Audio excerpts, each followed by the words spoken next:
videos I'm gonna be watching. I'm going to do my best to upload them to YouTube. The overlords of YouTube. And good old funny Mario laugh. So this video I'm pretty much wanna. All right, to be honest, I think I'm gonna see both Barbie and Oppenheimer. I think this weekend. If not this weekend, most likely the following weekend. I'm definitely gonna check it out. I'm only saying that because I'm not to seem weird, but the Barbie movie overall, I mean, it looks like it's gonna be a fun movie. It's for the kids. It's for the kids, man. It's for the kids. It's for the kids. Okay, it's for the kids. Bro. It's for the kids, man. I understand it's for the children. However, it might be a fun movie. Might be a fun movie to watch. And then at the same time, Oppenheimer. I seen all the trailers when I was going to the movie, seeing all those superhero films last month, and it seems like it might be a good double feature. Weirdly enough, it's weird. So let's check out this video. I know that everybody's been making a meme about it, but let's check out the Barbenheimer. Is it more than just a meme, or is it more than a meme? Let's get into it. Barbie or Oppenheimer? Which one do you think I prefer? No, I mean, which one do you want to watch first? You are pulling my leg. Every so often, movie studios do this weird thing where two almost identical movies come out more or less at the same time. I don't know why the volume's so low. Impact and Armageddon, or Ants and a Bug's Life, or White House Down and Olympus Has Fallen. I think it's just a dude video. On and on. They're called twin films, and they're usually the result of two studios investing in similar scripts at a similar time and then racing to get theirs to the market first. But what is far less common is when two completely different movies are released not just within a few weeks of each other, but on the exact same day. I am of course talking about when The Dark Knight and Mamma Mia came out on the same day. Mamma Mia, Mamma Mia.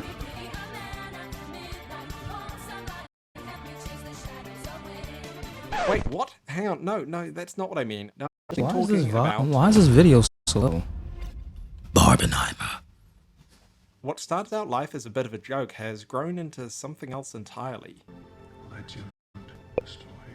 There's t-shirts, there's memes, there's TikToks and trailer mashups, there's New York Times articles, there's a website where you can vote for them as president. Hell, even Tom Cruise posted about it, and then Margot Robbie did as well. It's got its own Wikipedia page, and people are even asking... This is what I mean, right? This right here has to be some grade A freaking advertising. I mean, I understand. They might not have thought they were going to do this at all. It's a perfect. But it's lit, bro. It's fucking lit. I think start your day with Barbie, then go straight into Oppenheimer, and then Barbie Chaser. On 21st of July, tens of thousands of people worldwide are now planning what could be the weirdest... Gotta get that Barbie and that Oppenheimer kick, brother. The watch is massively ambitious. I don't know. I don't know what I want to watch first. I feel like I'll watch the Oppenheimer first. I can get that out of the way, and then leave the movie theater in a fun outgoing way with the Barbie. Cause it would feel weird to go watch. It feel weird to go watch Barbie first and then Oppenheimer, and then you gotta leave the movie theater, and it's like you feel bad. But I think if you watch Oppenheimer first, the ones who can watch it, again, the movies are rated R. It's rated R. So to the ones who can watch it, I think I'm gonna watch Oppenheimer first. I think I'm gonna watch Oppenheimer first and then chase it with a little bit of Barbie. Drink a little bit of vodka and chase it with some orange juice or whatever the fuck people do. What am I talking about? But I do know these two movies has some decent stars in it. Actors in them, and just overall, people who put the work into these movies. And the second movie is going to show up pretty good. Ambitious, a film written and directed by one of the most respected people in Hollywood, someone who has Oscar nominations just for Best Director, but twice for Best Screenplay, a passion project led by a husband and wife founded production company with the backing of a major studio, an all-star cast in front of the camera, and a team of absolute cinematic perfectionists behind the Okay, scenes, Warner Brothers. all working together to deliver a visual feast of exquisite production design, cinematography, costumes, and The one thing I do know, I mean, if it's a lot of singing, I'm not into the whole like theater Maybe this video's singing gonna be shit. longer than I thought. But it depends on the While they music. couldn't be more different in style, tone, The and last aesthetic, movie I think saw, Barbenheimer is there the was a bunch of perfect singing, and it event was to The challenge Little what news Mermaid. audience considers to be But quote unquote serious movies, and to prove that cinematic talent does not. why have is the to volume express so? itself through heavy Can I dramas turn? or big Can I graphics, which expand his seem volume? to skew towards male audiences. So let's go beyond the memes and actually talk about Barbenheimer, because I am I not actually joking when can. I say that I think it will be the biggest cinematic event of the This year. dude need to fix That's his right, audio. in a year with a new Indiana Jones movie, a new Mission Impossible movie, a new Spider-Man movie, and Michael Keaton coming back as Batman, instead the most talked about movie premiere is not one, but two original screenplays helmed by critically acclaimed directors. I think that's what I'm gonna do on my podcast. I mean, what's today? Today is.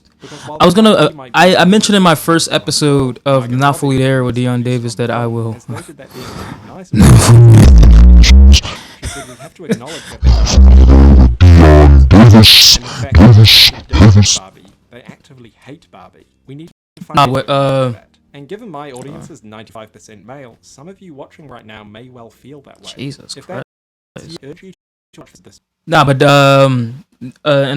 in my first episode, I eventually later on during the stream, I'm going to play all 3 episodes because I'm going to be recording one on stream, in a few.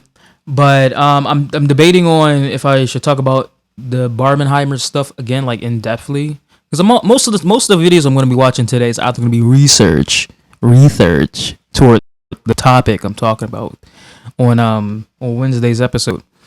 But yeah, I know one thing I was gonna originally talk about is fashion, because I don't have any. Look at me. I woke up this morning. I put on my compression joint because I have like my arm hurting a little bit after when I wake up. But I got a do-rag on and I'm wearing a Super Mario Brothers. Actually, this is a Smash Brothers. Actually, is it a Smash Brothers? No, it's just they have it in the font of Smash Brothers Melee in the bottom part. But it's just a Super Mario t-shirt. I don't got no sense of fucking fashion. But with my upcoming wedding and all coming up, and on top of that, I really want to get into wearing suits more. I'm gonna follow Steve Harvey's advice for once in my life. No, but I think I'm debating on what topic I want to do today, and debating on what I want to talk about on Saturday. But I think if I do somehow manage to watch Barbie and Oppenheimer on Friday, I will just give my honest review. And because it was a joke in the beginning, and eventually I was like, fuck it, I'll just talk about it. And if I do, most likely I can use that as advertising. Also, go check out the latest podcast I'm on. We're Going Deep with my boy Eric, Eric Authentic. I'll show his podcast in a little bit, but go check that out. I did that. I recorded that a few weeks ago before I fixed my headphones. If you'll watch, you'll see my headphones had an abnormally. Let's get back to the video. Why is this volume so low? My monitor is up. I think you might be pleasantly surprised. Hold on, let me turn off but this we'll Bluetooth. come back to that. First, let's look at how we even got Barbenheimer in the first place. What on earth possessed the studios to put such completely different films up against This dude's each other? volume is Well, so turns out low. It may have been deliberate. See, Christopher Nolan was partnered with Warner Brothers for much of his career, but he parted ways with them before making Oppenheimer because of their pivot towards streaming around the time I still have to watch Tenet. So Nolan I messed up my Hulu, Universal. so According to the Hollywood Reporter, I don't want to Nolan watch it. I don't want to watch the TV version. I can watch it on TV right now, off of TNT. But I don't like watching movies that have like commercial breaks. That's like a weird thing with me. So I gotta wait till I can watch it again. 'Cause I was supposed to watch Tenet when it came out 3 years ago almost. Who, besides Tom Cruise, is arguably the most influential stroke producer working in Hollywood today. Robbie founded her own production company, Lucky Chap Entertainment, in 2014 alongside her now husband Tom Ackerley. And if this sounds familiar, it's because Nolan's production company, Syncopy Inc., was also co-founded between him and his wife, Emma Thomas. That's what's up. His films. But although Lucky Chap is producing the Barbie movie, that movie is also being financed and distributed by, you guessed it, Warner Brothers. And even though they seem to be making amends now, rumor has it that Warner Brothers deliberately scheduled Barbie to release at the same time as Oppenheimer as a bit of a screw. The kind of looks like this backfired, because no one predicted Barbenheimer. According to the New York Times, every time Barbie released a trailer, Oppenheimer would start trending. So ironically enough, the Warner Brothers' decision to screw over Christopher Nolan has actually ended up giving him a ridiculous amount of free word-of-mouth advertising, so joke's on them, I guess. But studio politics aside, I do look at the advertising. A decent representation of what Warner Brothers has been going through these past few years with their movie releases. They really think they got the upper hand. Nobody gives a shit. Nobody gives a damn, bro. To a full-size Barbie house tour with AD. By contrast, Nolan's approach to marketing Oppenheimer has been very restricted. It's weird how I'm about to say this. So on HGTV, they have a little show where they brought all the HGTV stars and Food Network stars together, and they have there's a competition, or not even a competition. It's more of like a yes, you could call it a competition. They are turning a house into a Barbie dream house. So every week they take two groups of two people, either from, I noticed is they take a group from the home food the homegrown TV network, and then the Food Network, and then they put them together and they do a challenge. In each challenge, they have to tackle a task on making one part of the house part of a Barbie dream house. Well, so the first episode was pretty fun to watch. I mean, I only turned it on because I had nothing else to watch, and probably has a pretty narrow crossover. Most likely, I mean, I'll check it out. It's supposed to be 3 more episodes, but it seemed like it's fun. Whoever wins, whoever is like each team has like a Barbie super fan.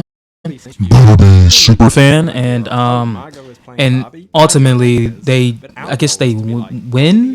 the house, because they basically turn the whole house into a living Barbie dream house. It's crazy as hell. So each room is like a different representation of each year of the Barbie dream house. So most likely it's gonna look cool for like viewers, but whoever has to live in real life, they have to really be OD hard ass Barbie fan to just like enjoy seeing hot pink everywhere, you know. But it ain't that bad. Effort to convince fans that his casting was appropriate and that they should give the movie a chance. Because when Heath Ledger was cast as the Joker, the internet lost its mind, because at that point in time he was best known as the pretty boy from all those rom-com chick flicks and the one about the gay cowboys. Christopher Nolan has been bringing out some decent flicks, okay? It's just, I don't understand how, alright, if there is a decent director who would turn if there is a decent actor that can make, if there's a decent director who can actually elevate an actor who wants to do more than just the simple rom-com shit, and they want to be look, the movies that Christopher Nolan has came out with has been phenomenal, okay?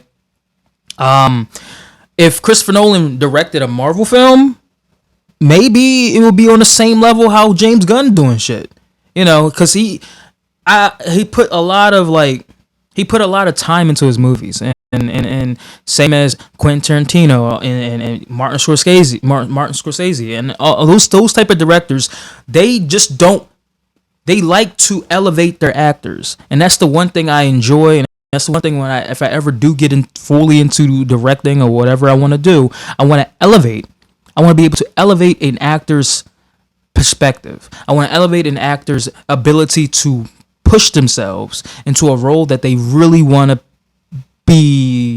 become, you know. And that's the thing that Christopher Nolan has done, and Warner Brothers, they've been on some low-key ass shit. And look, I can talk about Warner Brothers. I could talk about all these other goddamn distribution companies and all the other things. I can talk about shit for days. I could talk about DC for days, bro. DC, they fucked up when they had the opportunity to do something right. And you can blame you can blame WB, you can blame the overlords of WB, you can blame before they had to do their mergers because they were losing money. Their last few superhero films were the ones that they could have made millions and millions of dollars from. You can see the downfall from that from 2016 when they was doing that stupid ass movie called the Justice League, and they had all these backlash and this and this and this. They adapted to it, but because they they fucked up.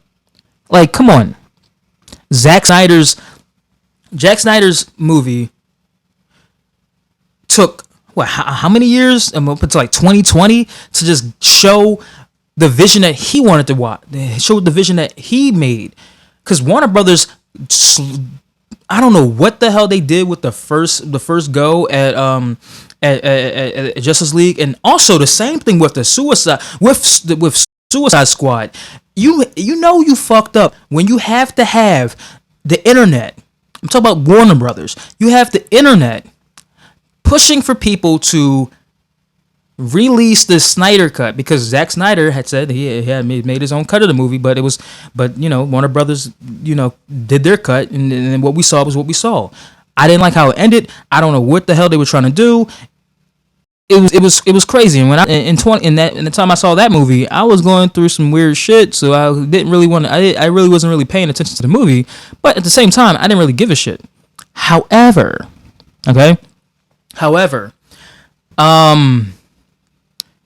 the same thing with Suicide Squad. There was no need for there to be two of them. If the first one didn't do as well, you had James Gunn make the Suicide Squad, and it was better than Suicide Squad. And then he made a direct TV sequel, Peacemaker, that came from that movie, and it did well as well. That did well as well. Warner Brothers are choosing the wrong people, because the people I don't know what their purpose is, because the Flash, Shazam 2, I don't know what the hell I don't know what their purpose was. Is because they know that their audience is not for children. They know their audience is not children. That's why DC's a little more edgier. That's why all the stuff they had on HBO Max before everything turned to Max, I don't know why they're not on there anymore. I don't know what their vision. I think now, since James Gunn is the director of the DCU now, I don't know where they're going. But Warner Brothers, look, Christopher Nolan, Zack Snyder, both made decent movies, okay?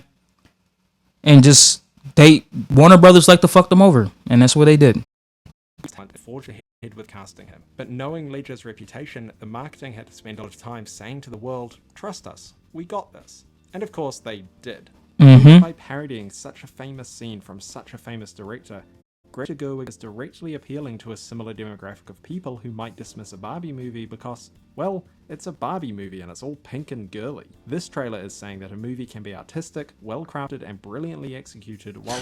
Even with the Barbie movie, it's like... Yes, pink and girly. In other words... I don't think the movie would be... I mean, it'd be a little bit cringy, but I think it would be a fun movie to watch with if you got kids, whatever, or if you just like a person who enjoys the brand. It would be a fun movie to watch. That's why I don't really care if somebody's like, "Oh, you want to watch the Barbie movie?" Like, it's a fun movie. Like, you should go to the movies to have fun. That's why nobody's watching fucking movies anymore, because nobody wants to have fun at the movie theater. Like, come on. Cutting corners and a general lack of craft, talent, and passion behind the production. Okay, I've seen this movie. I didn't see it in theaters. I saw it on Disney Plus. I don't know what everybody had a problem with Love and Thunder. Everybody, the CGI. There has been so many people who has been complaining about DC and Marvel when it comes to CGI. How? What the fuck do you want to see? You nope. Look, it's humanly impossible for anybody to fly or any of these other shits. Look, these companies are. I understand some of these companies maybe like they're overworked because they're like, especially with Marvel, they got this, they got the TV shows, got this and this and this. I don't see what's the problem with the CGI or the content. Like the movie, Thor: Love and Thunder was decent. It was a decent movie. Ant-Man and the Wasp: Quantumanium, fun movie to watch. No, I'm not. I'm saying that right here. It's a fun movie to watch. But it wasn't the CGI that threw me off. I think it was just that it made sense, but it seemed like it felt rushed. Because if you compare this movie to the last Guardians of the Galaxy movie, both villains are like evilly fucked up. Okay, now I like how all right, for example, in DC Birds of Prey, spoiler alert, they kill Black Mask. Okay, dude died. No more. Hey, he can introduce himself back in the DCEU. I mean DCEU, but now I don't know if about the DCU. See, there's a difference now. With all these movies and these TV shows, they're all interconnected in some way. But a lot of people have complained. It's like, oh, well, all the movies now are about the quantum, are about the blip and all these other things, and these are the people who have not watched any of these fucking shows. Okay, go ahead and watch. If you watch WandaVision, or if you watch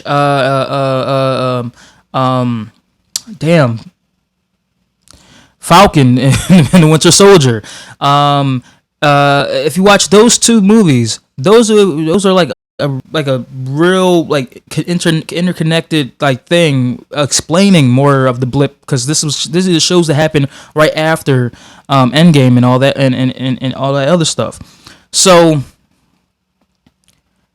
everybody's trying to say like, oh, what is their purpose now? What's the purpose in all the movies? And it's like nobody understands that these superhero films, that the MCU is never going to be a direct like representation of the comic book, because that's always been their vision. Not always been their vision, but in the past like few years, is that they want to create their own identity, as they did. And that's why people watch their stuff, and that's why people watch the other stuff. That's why you really haven't had any problems. But people somehow find problems if they don't like it. But these past few years with superhero films and the TV shows has been kind of going down in ratings because nobody's really watching them, because they don't understand the purpose and nobody's really explaining it to them. And then they form their own opinion, and then people hear that opinion and then they choose not to watch it because of this and this. Like, the only thing I heard about this movie right here is that little CGI scene a second ago. I'm skipping too far up. Like here, like in the movie version, the CGI was so crazy, it's a floating head. What was it supposed to be? And then people backtracked on their fucking they backtracked on what they said, because they didn't understand that this scene was basically people find things to complain about, and it makes no sense. Just enjoy the movie, enjoy the actors, enjoy the directors, and just share it and just tell people to watch it. If you don't like it, keep it to yourself. General craft, talent, and passion behind the production, because no one believes in it. Like The Dark Knight, Barbie is both a giant corporate IP-driven blockbuster capitalizing on a famous brand, while also being a personal and artistically crafted film helmed by a character-focused director. As Gerwig herself said, things can be both and. I'm doing the thing and subverting the thing. Everything we have seen so far from Greta Gerwig's Barbie movie is that it has all the hallmarks of a film being made by people who really, really care. So emotional. Exactly. Just remembering like standing in Toys R Us looking Barbies with the plastic over it, and everything in you wanted to take it off and take everything off. Talking about Greta wanting to go inside the box, that's actually Barbie's wardrobe. This is the beautiful wardrobe that does open, and there's all the clothes. The magical wardrobe. Yeah. Now, this may not mean much to you, but that's because you probably didn't play with Barbie dolls when you were younger. But there are whole pages on the internet devoted to breaking down each detail of every item of clothing, in the same way you get people combing through Star Wars trailers frame by frame to spot every tiny Easter egg or reference. Like the fact that the outfit Barbie is wearing in the teaser is the outfit of the original Barbie doll from 1959. People who recognize this Easter egg react in the same way I think a lot of the audience of this channel will react to things like this, or this scene in Batman Begins being a throwback to the first ever Batman comic. So basically what they're saying is that everybody who's complaining about the Barbie movie is like, this is their Captain America movie. This is their Spider-Man. And love for the thing they are adapting. Barbie and Batman both a huge amounts to millions of people, so when they get adapted to film, those people will rightfully want reassurance that this character that they love will be treated with respect.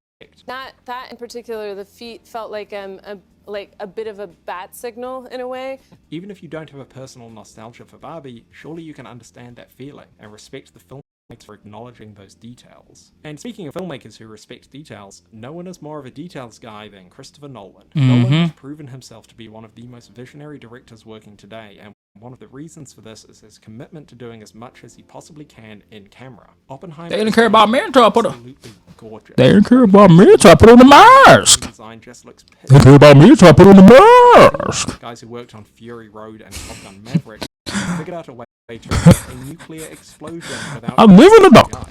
You just hold on. I can't even say the same. I can't even do it at John right now. A similar level of filmmaking You just dropped it. on display in Barbie. I'm living in dark. We've already talked about the level Oh man, of the production design and costuming, but Greta Gerwig has also talked about her cinema. I'm gonna blind myself with this TV like blaring in my eyes. Like this TV is bright as hell. It's like my TV's here and then my monitor is here and my camera's here, so it's like, ugh. And my mic is right here. She describes those films as having Pause. Pause, my brother. Pause, my boy. You must understand. You must pause right now. To put it another way, Pause, baby.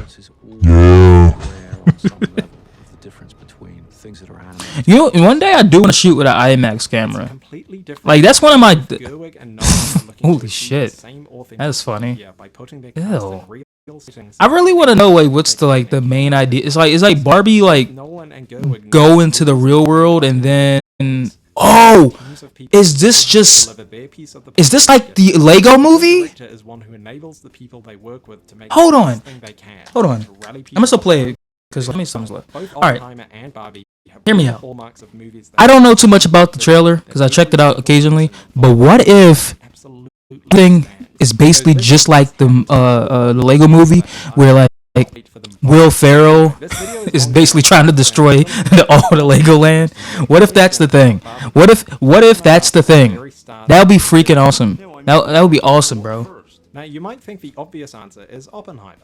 It's a deep, dark, serious movie that deserves your full attention and time to ponder it and reflect on its themes and messages. Maybe over lunch and several increasingly colourful drinks before going into the bright, comedic world of Barbie as a visual and thematic. It just depends on your Fair enough, level. That's what I'm doing, and it seems that the internet agrees. But Watch Oppenheimer first. because Oppenheimer No. is a Come Christopher on. Nolan movie after all, and it's actually written into the Constitution that you have to see Nolan movies in IMAX for the best possible cinematic experience. And I don't know if you've ever seen a Christopher Nolan movie in IMAX before, but let's just say that sometimes the audio. I just realized what movie is gonna be playing on RPX because I only get a chance to go to Regal's.